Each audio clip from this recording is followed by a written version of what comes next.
Welcome to this Chemora Studio Explainer. I'm your host, Dr. Chem.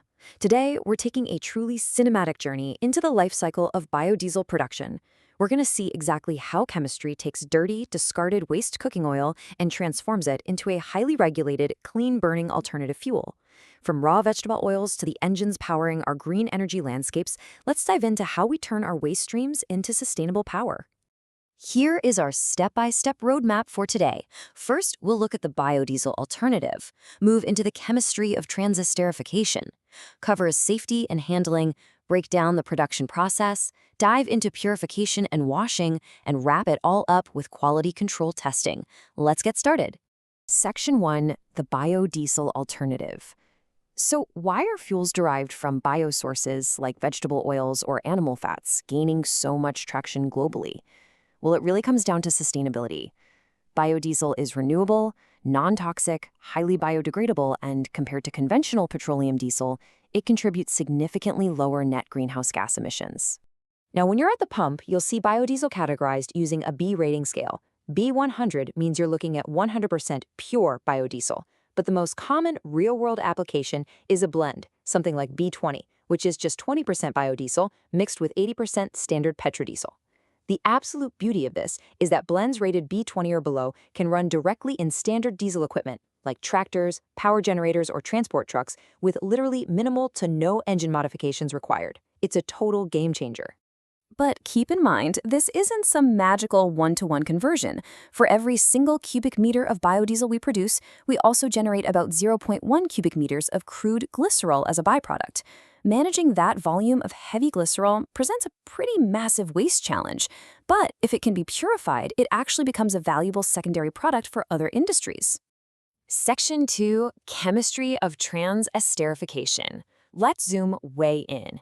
How do we actually break these complex oils down at the microscopic level? The magic word here is transesterification. If you picture a 3D molecular animation, you have these heavy, clunky triglyceride molecules that make up over 98% of waste vegetable oil. During this base-catalyzed reaction, a short-chain alcohol, usually methanol, comes in and attacks those chemical bonds. The triglycerides completely break apart and reform as smaller, lighter fatty acid methyl esters, which is our biodiesel. And that heavy glycerol, it just gets left behind. Of course, we can tweak the variables to optimize this reaction.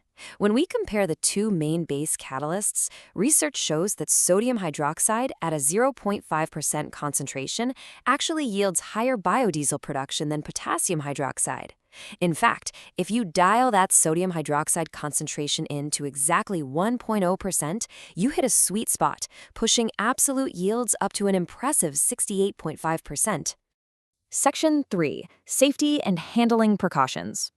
Okay, before we even think about mixing chemicals in a lab or an industrial facility, we absolutely have to talk safety. Grab your goggles, your gloves, and make sure your ventilation is running because these are stark warnings straight from the safety data sheets. We are handling highly volatile chemicals like methanol. It releases invisible, highly flammable vapors that can ignite from something as tiny as a pilot light or a static spark. And get this, a pile of oil-soaked rags left in a corner can slowly generate heat and literally spontaneously combust. You also have to treat empty containers as explosive hazards. Never cut, weld, or pressurize them. Plus, moving these liquids around generates serious electrostatic charges, so bonding and grounding every piece of equipment is absolutely non-negotiable. Section 4, the production process. Now that our safety gear is on and we understand the chemistry, let's walk through the actual physical steps of making this stuff. Step 1, we take our waste cooking oil, filter out the food junk, and gently heat it to around 50 to 60 degrees Celsius to drop its viscosity. We have to keep it below 65 degrees or our methanol will just violently boil away. Next, we dissolve our catalyst into the methanol to create our methoxide solution. We combine the two liquids and agitate them continuously at a strict 250 RPM for about 30 to 60 minutes to ensure the reaction triggers perfectly. After that, we let it rest. The mixture settles and we get two beautiful, distinct layers. The heavy glycerol drops to the bottom and our lighter, crude biodiesel floats right to the top. Now, scaling this up from a lab beaker to an industrial pilot plant usually involves something called a bubble column reactor. It's a continuous flow system that uses a bubbling action to aggressively mix the liquid and vapor phases. It's this incredibly elegant flow of industrial chemistry, allowing the unreacted methanol vapor to rise up while those heavier fatty acid methyl esters drop down for collection. Section 5, Purification and Washing. We've got our crude biodiesel separated, but actually, scratch that, we are far from done. So why is washing this raw fuel absolutely critical? Because right now, that crude biodiesel is packed with residual catalyst, unreacted methanol, and soap, which forms if there's too much base present.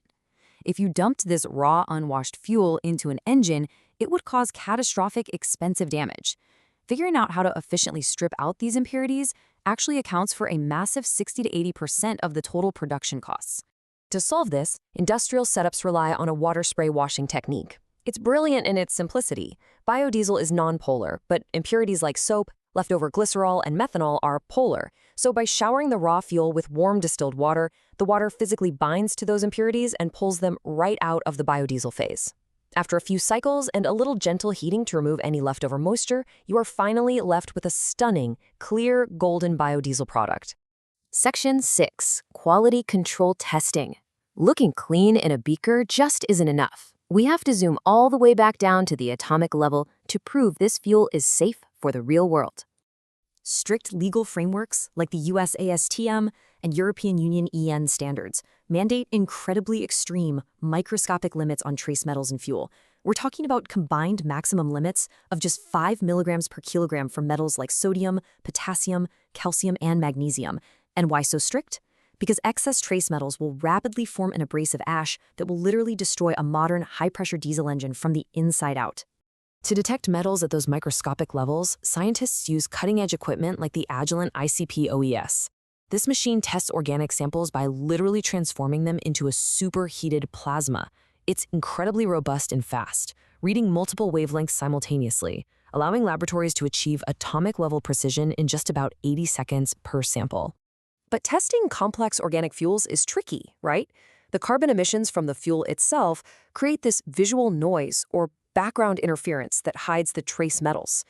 To cut through that, scientists utilize a technique called Fast Automated Curve Fitting, or FACT. It's an algorithm that mathematically models and subtracts that complex carbon interference, lowering our detection limits by an order of magnitude, so we never miss a single destructive atom of something like sodium. The absolute proof of this precision is in spike recovery testing.